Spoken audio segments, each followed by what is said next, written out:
இன்றைய முதல் வாசகம் திருத்தூதர் பணிகள் நூலில் இருந்த வாசகம், அதிகாரம் 14, வசனம் 19 முதல் 28 முடிய. அந்நாட்களில் அந்தியோக்கியாவிலிருந்தும் இக்கோனியாவிலிருந்தும் யூதர்கள் வந்து மக்களை தூண்டிவிட்டு பவுல் மேல் கல்லெறிந்தார்கள். அவர் இறந்துவிட்டார் என்று எண்ணி நகருக்கு வெளியே அவரை இழுத்து போட்டார்கள். சீடர்கள் அவரை சூழ்ந்து நின்றபோது அவர் எழுந்து நகரினுள் சென்றார். மறுநாள் அவர் பர்னபாவுடன் தெருபைக்கு புறப்பட்டு சென்றார்.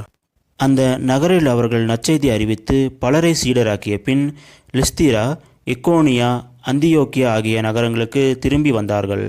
அங்குள்ள சீடர்களின் உள்ளத்தை அவர்கள் உறுதிப்படுத்தி, நாம் பல வேதனைகள் வழியாக இறையாட்சிக்கு உட்பட வேண்டும் என்று கூறி நம்பிக்கையில் நிலைத்திருக்கும்படி அவர்கள் ஊக்குவித்தார்கள்.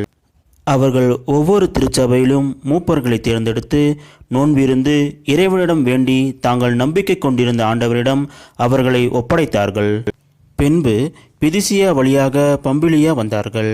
பெருமை நகரில் இறைவார்த்தையை அறிவித்த பின் அத்தாலியா வந்தார்கள். அங்கிருந்து கப்பலேறி அந்தியோக்கியா வந்தார்கள். அங்குதான் அவர்கள் அருள் வழங்கும் கடவுளின் பணிக்கென்று அர்ப்பணிக்கப்பட்டார்கள். இப்போது அப்பணியை செய்து முடித்துவிட்டார்கள். அவர்கள் அங்கு வந்ததும் திருச்சபையை கூட்டி கடவுள் தங்கள் வழியாக செய்த அனைத்தையும், அவர் பிற இனத்தவருக்கு நம்பிக்கை கொள்ளும் வாய்ப்பை கொடுத்ததையும் அறிவித்தார்கள். அங்கே அவர்கள் சீடர்களுடன் பல நாட்கள் தங்கினார்கள். இது ஆண்டவர் வழங்கும் அருள்வாக்கு.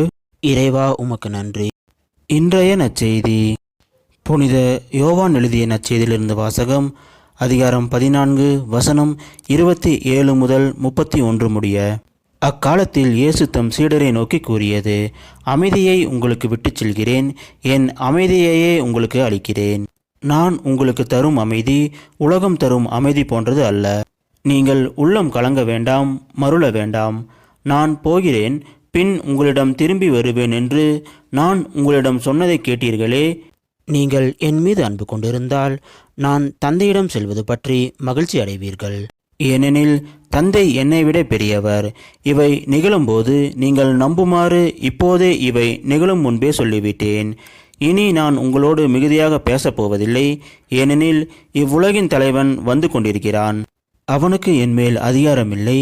ஆனால் நான் தந்தை மீது அன்பு கொண்டுள்ளேன் என்பதையும் அவர் எனக்கு கட்டளையிட்டபடி செயல்படுகிறேன் என்பதையும் உலகு தெரிந்து கொள்ள வேண்டும். இது கிறிஸ்து வழங்கும் நற்செய்தி. கிறிஸ்துவே உமக்கு புகழ்.